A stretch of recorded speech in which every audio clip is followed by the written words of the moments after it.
कोकणातील प्रत्येक अपडेट जाणून घेण्यासाठी आजच माझे कोकणच्या सोशल मीडिया प्लॅटफॉर्मला लाईक, फॉलो आणि सबस्क्राईब करा।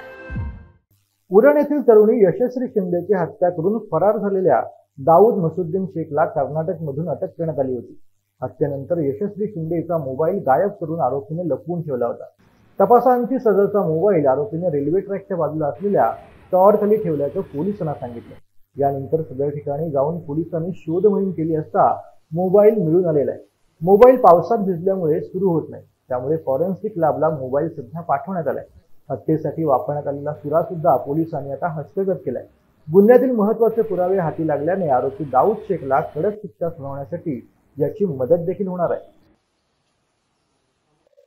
उरण पोलीस स्टेशन येथे दाखल यशस्वीच्या मर्डरच्या गुन्ह्यामधील आरोपी दाऊद मसुद्दीन शेख याला अटक केल्यानंतर त्याने मर्डर केल्यानंतर जाताना हत्यार आणि यशस्वीचा मोबाईल हे लपवून ठेवलेले होते।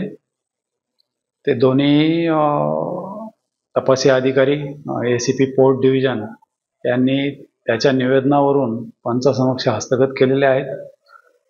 यशस्वीचा मोबाईल त्याने ट्रेनने जाताना एक टॉवर आहे, त्या टॉवरच्या जवळ गवतामध्ये टाकलेला होता।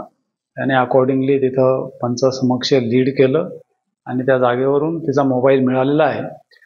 मोबाईल पावसात भिजल्यामुळे आत्ता तो चालू होत नाही, तर तो फॉरेन्सिक सायन्स लॅबला पाठवून त्यातला डेटा आणि रेकॉर्ड्स हे एक्स्ट्रॅक्ट करण्याची प्रक्रिया सुरू आहे।